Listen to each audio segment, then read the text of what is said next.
Hey guys, Dave here. Welcome to Centurion's Review, the punk rock band of wargame review institutions. This is Boots and Saddles, Air Cavalry in the 1980s from Game Designer's Workshop.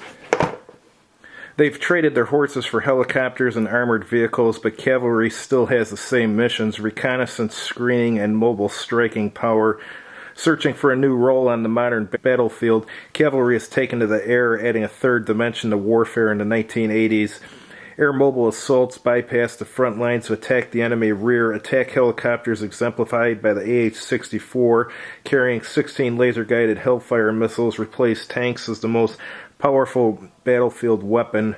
The mobility of the combat helicopter translates into magnified impact at the decisive point of battle.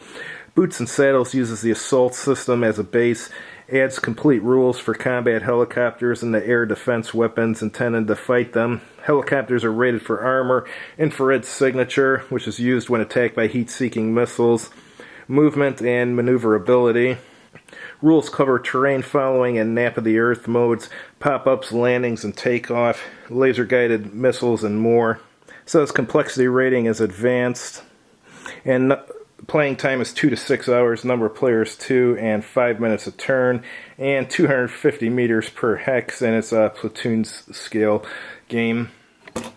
Alright, it includes one of these really old dice. I forget the name of this company that made these. I can't stand these old dice where the numbers aren't inked. Alright, here's your briefing folder. Looks like it's got U.S. organization and doctrine, and tells you about the U.S. equipment such as the Kiowa helicopter, Cobra, Apache, Black Hawk, M68-3, M988 Sergeant York. And as far as Soviet equipment, Mi-2 Hoplite, Mi-8 Hip, Mi-24 Hind, Mi-26 Halo, T-72 SPG-9, that's a recoilless rifle, and then SD-44, followed by a ZU-23, and a ZSU-30, and an SA-9.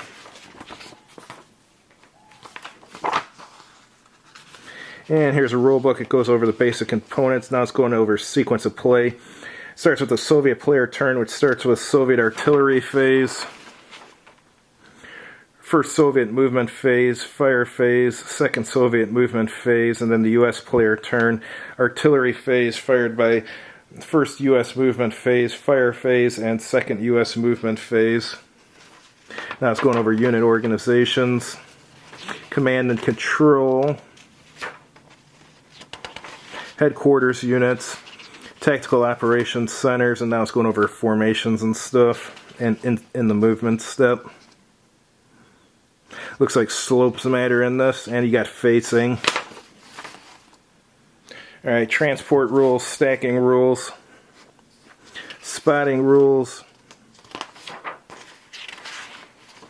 and here it's going over the combat results, and here's your direct fire rules. It's going over conventional fire and opportunity fire and close assault.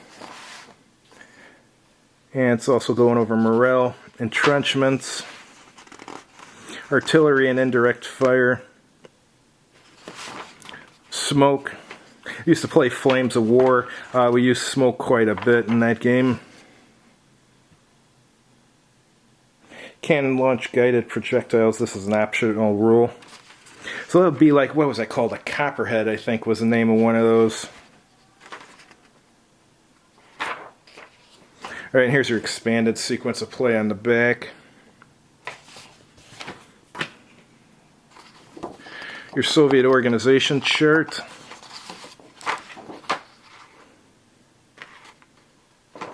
It's like this is the second page. U.S. organization chart. 2 pages also. And here's the Soviet scenario information.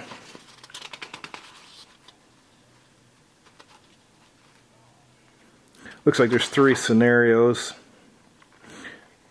First one is probe, second one is meeting engagement, and third one is counterattack. And here's some charts. Alright, here's your U.S. scenarios. First one is probe. Where's the second one here? Second one's meeting engagement followed by counterattack. Okay. And here's your unit identification chart. Looks like tanks have frontal armor, flank armor, movement allowance, and mobility class. That's cool.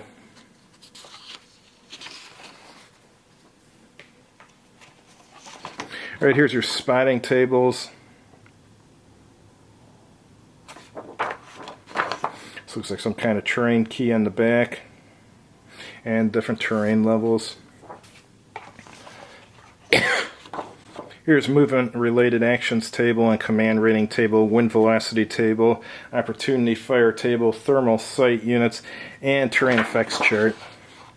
And on the reverse side, you got a conventional fire combat results table, conventional fire defense table, indirect fire defense table, anti-armor fire modifiers, hit confirmation, armor types, and conventional fire modifiers.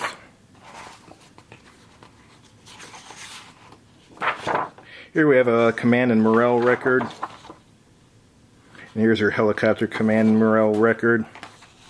Your Soviet direct fire data chart. U.S. direct fire data chart.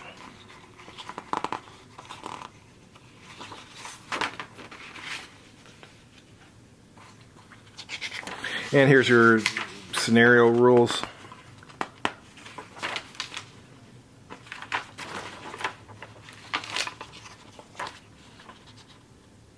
So for the Soviet player turn, you have artillery, first Soviet movement, U.S. air mobile reaction phase, fire phase, and second Soviet movement phase, followed by the U.S. player turn with artillery phase, first U.S. movement, Soviet air mobile reaction phase, fire phase, and second U.S. movement phase. Here's helicopter movement, takeoff and landing, helicopter combat, pop-ups, anti-aircraft missiles, laser-designated missiles, radar, variable armament, and here it's going into organization. And now you got your transport spotting and direct fire rules and stacking rules too, and you got conventional fire and opportunity fire here. And here's your cannon launch guided projectiles again, which is optional. And you can have ammunition supply if you want, that's optional too. And then here's the scenarios. This has an expanded sequence of play on it too.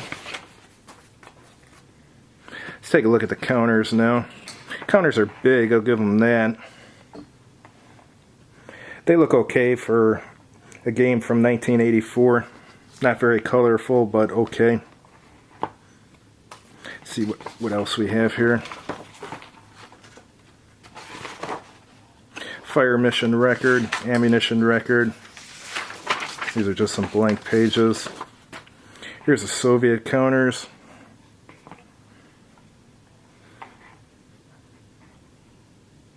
Yeah, a lot of them have pictures of the vehicles or the aircraft. Some are standard NATO military symbols, though.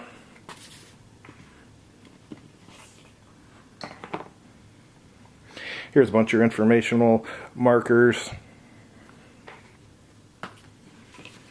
Let's take a look at the maps now.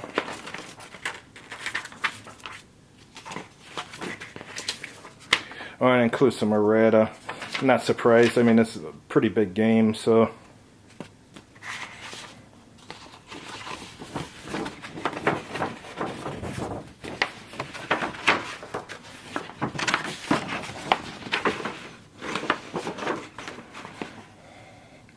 Alright, here's map C. That's about what I'd expect from a map from the 1980s. And here's map D. Is there supposed to be a map A and B? Am I missing something here?